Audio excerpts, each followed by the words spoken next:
अस्सलाम वालेकुम। आज के व्लॉग के साथ मैं हूं फौज़ा कुलसुम राना और आज हम बात करेंगे जिस तरह से मोदी का जो जंगी जुनून है, जो पाकिस्तान पर जंग मुसल्लत की गई, अब हर तरफ तनकीद हो रही है। हालांकि आज जो मोदी ने खिताब किया है वो कुछ लोग ये भी कह रहे हैं कि अपनी आवाम के लिए जो है वो लॉलीपॉप है, लेकिन अब देखते हैं कि क्या वाकई में मसला कश्मीर दोबारा से जिंदा हो गया है। क्योंकि जिस तरह से अमरीकी सदर ट्रंप ने कहा है कि वो सालिसी करवाने को तैयार है, जो मसला कश्मीर है उसको हल करवा सकते हैं। पाकिस्तान ने इसका खैर मकदम भी किया है, लेकिन हिंदुस्तान की जानिब से कांग्रेस ने भी तनकीद की है। और मोदी को क्या ये फॉलो ऑफ मोदी शुरू हो चुका है? जिस तरह से बातचीत हो रही है कि नरेंद्र मोदी ने जो जंगी जुनून था उसकी वजह से ये सारी चीजें, क्योंकि इससे पहले हम देख रहे थे हिंदुस्तान मुसलसल हरदर्मी करता था, मसले कश्मीर को जो यूएन की रेजोल्यूशंस है उसके मुताबिक हल नहीं करवाया जाता था। अब दूसरी बात यह है कि इस जंग के बाद से जो नतीजा निकला है, पाकिस्तान जो है वो एक बड़ा गेम चेंजर के तौर पर इस खत्ते के साबित हुआ है, और हिंदुस्तान जो गीदड़ बबकियां लगाता था और अपने आप को खत्ते का बदमाश साबित करने की कोशिश करता था, वो कितना जाली बदमाश है वो भी साबित हो गया। तीसरा जो है पाकिस्तान का जो दिफा है नाकाबिल तस्खीर है, वो हमें नजर भी आया है। जिस कदर मुश्किलात में ज़ाहिर सूरत हाल सारी जा चुकी थी, और पाकिस्तान की अफवाज ने, चाहे वो फिजाइया है, चाहे वो नेवी है, चाहे वो बरी फौज है, तमाम तर ने एक चौकन्ना जो जवाब दिया है हिंदुस्तान को। तो अब समझ नहीं आ रही हिंदुस्तान से, जब उनके जो नेता हैं, जब उन लोगों ने प्रेस कॉन्फ्रेंस की, जब उनसे पूछा गया तो उनके पास कोई जवाब नहीं था कि क्या उन्होंने पाकिस्तान के त्यारे गिराए हैं, नहीं गिराए हैं। इवन कि उनके अपने राफाल गिरने की जब सवालात हुए तो वहां कह दिया गया जी नुकसानात जंग में हुआ करते हैं। तो क्या क्या नुकसानात हुए? क्या वाकई हिंदुस्तान भारत जो है वो दोबारा से मसला कश्मीर को उजागर खुद उसने कर दिया है, जिस तरह से यूएन में दोबारा से खुद लेकर गया था। तीसरा ये कि मोदी ने कहा कि हम खून और पानी इकट्ठे नहीं बह सकते हैं, तो नरेंद्र मोदी को ये बावर कराना चाहते हैं कि अब मेरे ख्याल में खून नहीं, इस खत्ते में पानी ही बहेगा। और जिस तरह से ना हक हिंदुस्तान पाकिस्तान का पानी रोककर जाती बहुत दफा कर रहा है, और अभी भी धमकी लगाई गई थी और पानी रोका गया पाकिस्तान का, जो कि वर्ल्ड बैंक जो है गारंटर भी है। सिंध ताज मुआहदा की जो निगोसिएशंस है, क्या वो दोबारा होने जा रही हैं? डीजीएमओस की आज जो टॉक्स हुई थी, पहला मरहला मुकम्मल हो गया। तीसरा जो सदर ट्रंप ने अपने पैगाम में कहा है व्हाइट हाउस से कि क्या मैंने ट्रेड ऑफर किया है दोनों ममालिक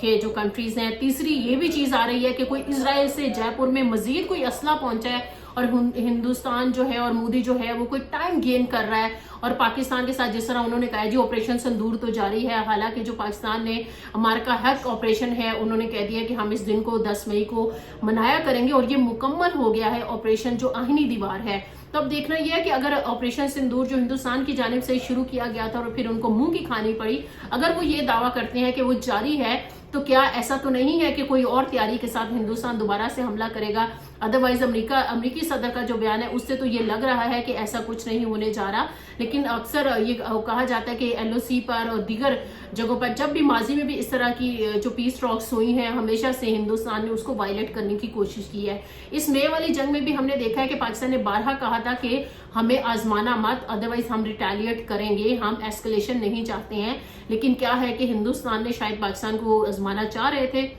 बहुत सारे तबसरा निगारों ने यह भी कहा कि शायद ये वेस्टर्न और चाइनीज टेक्नोलॉजी का टेस्ट है, लेकिन फिल वक्त तो फिर ये नजर आ गया कि ये जो चाइनीज टेक्नोलॉजी है वो जीत गई है, वेस्टर्न टेक्नोलॉजी जो है वो उसके आगे नहीं ठहर सकी है। तीसरी बात जरूर करूंगी, दोनों मुल्कों के जो अवाम है, खास तौर पर जो निहत्ते बॉर्डर पर बसते हैं, किस तरह से उनकी नींदें हराम हुई हैं, किस तरह से इस जंग ने एक नफ्सियाती जो तनाव है वो पैदा किया है। जिन इलाकों में बॉम्ब गिरे हैं, मिसाइल गिरे हैं या ड्रोन्स गिरे हैं, जो भी सूरत हाल बनी है वहां पर क्या सूरत हाल हुई है, दोनों ममालिक में जो लोग इस जंग में अपनी जान से चले गए हैं उनकी क्या सूरत हाल है। हमने देखा कि जिस तरह से पाकिस्तान में भी स्क्वाड्रन लीडर शहीद हुए, उनके साथ मुतादद जो अफवाज के लोग जो भी शहीद हुए और जो शहरी शहीद हो गए हैं इस सारी नाहक जंग में, तो हम उन सारों को खिराज अकीदत पेश करते हैं। गवर्नमेंट की तरफ से भी उनके लिए शोहदा पैकेज का ऐलान किया गया है। और आज हमने देखा है कि हमारी जो सियासी और अस्करी क़यादत है वो हॉस्पिटल्स का उन्होंने रुख किया है, वो गाजियों से मिले हैं, लेकिन अवाम ने किसी किस्म के खौफ का इजहार नहीं किया, बल्कि हमने देखा है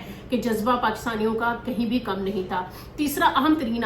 एंगल जिसमें मैं बात करूंगी कि क्या दोनों ममालिक जंग अफोर्ड कर सकते हैं। पाकिस्तान की तरफ से तो वाज़ेह तौर पे कह दिया है कि ये जंग मुमकिन नहीं है। जिस तरह से हिंदुस्तान मुसलसल पाकिस्तान पर जंग मुसल्लत कर रहा है और इस खत्ते को अदम तवाज़ुन का शिकार बनाना चाहता है, चाहे हिंदुस्तान ने पृथ्वी मिसाइल जो है वो सिखों पर दागे या फिर साजिश करके अफगानिस्तान के साथ छेड़खानी करने की कोशिश की, पाकिस्तान ने इन सारी कोशिशों को नाकाम बनाया है। अब देखते ये है कि क्या सदर ट्रंप वाकई में इतना अहम रोल प्ले कर सकते हैं کہ وہ جو کشمیر کا مسئلہ ہے وہ حل کروائیں گے سالس کے طور پر، اور مسئلہ کشمیر کا ایک عرصے کے بعد سے جو ہے وہ حل نکلے گا؟ کیا واقعی جو پیس کی طرف چلے جائیں گے ہندوستان پاکستان، اپنے جو غریب عوام ہیں ان کے جو مسائل ہیں ان کو حل کرنے کے لیے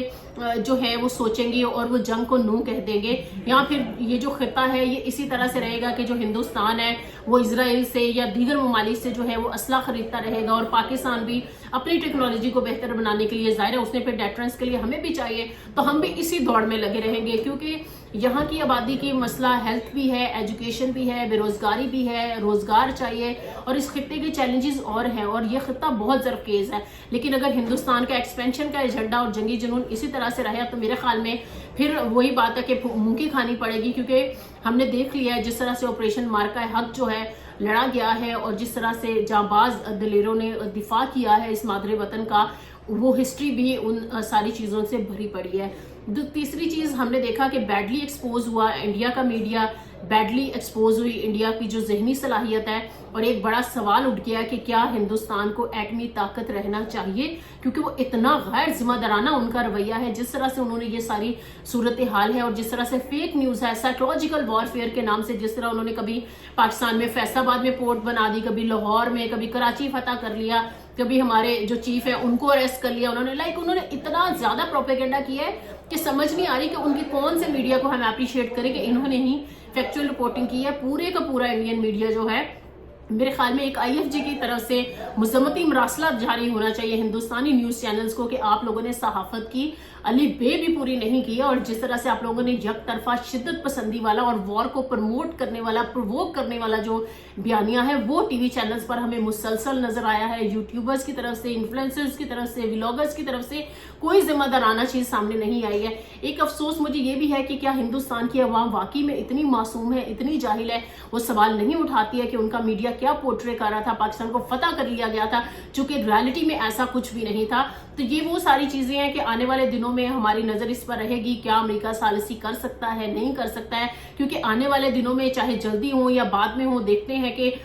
2-3 مہینے بعد یا 1 مہینے بعد ٹاکس ہوتی کب ہے، یہ اب طے ہو چکا ہے کہ بات چیت تو ہوگی۔ کیا جب یہ بات چیت ہوگی تو کیا ٹریڈ اور باقی جو مسئلے مسائل ہیں کیا وہ حل ہوں گے؟ یہ جو خواب میں مودی کو ڈراتے ہیں نا کہ وہ اسے لگتا ہے کہ پتہ نہیں کون ہم پہ اٹیک کر رہا ہے، پاکستان جہاد کر رہا ہے، یہ اس طرح، یہ بہت پرانا بیانیہ ہو گیا، یہ گھسی پٹی چیزیں اب نہیں چلتی۔ میرے خیال میں ہندوستان کو یہ بھی سوچنا ہوگا، اور ان سارے سوالوں اور جوابوں کے ساتھ ہماری نظر رہے گی۔ مائنس نیوز کو فالو کرتے رہیے۔